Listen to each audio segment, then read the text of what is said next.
15টি দ্রব্যের ক্রয় মূল্য 12টি দ্রব্যের বিক্রয় মূল্যের সমান, তাহলে লাভের হার কত?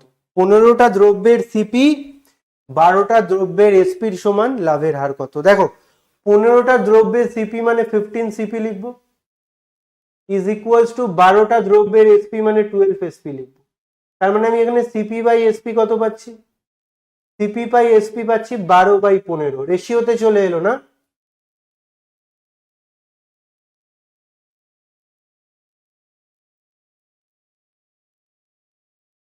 তিন দিয়ে কাটলে 4, 3 দিয়ে কাটলে 5, 4 টাকা সিপি হলে 5 টাকা এসপি, তাহলে প্রফিট কত? প্রফিট হবে 1 টাকা। প্রফিট পার্সেন্টেজ কত? 1 টাকা প্রফিট, সিপি 4 টাকা ইন্টু 100, 25%। 25% প্রফিট আমার কোশ্চেনের আনসার। ওকে, 25% প্রফিট মানে অপশন বি আমার কোশ্চেনের আনসার। আশা করছি বোঝা গেছে, ক্লিয়ার হয়েছে।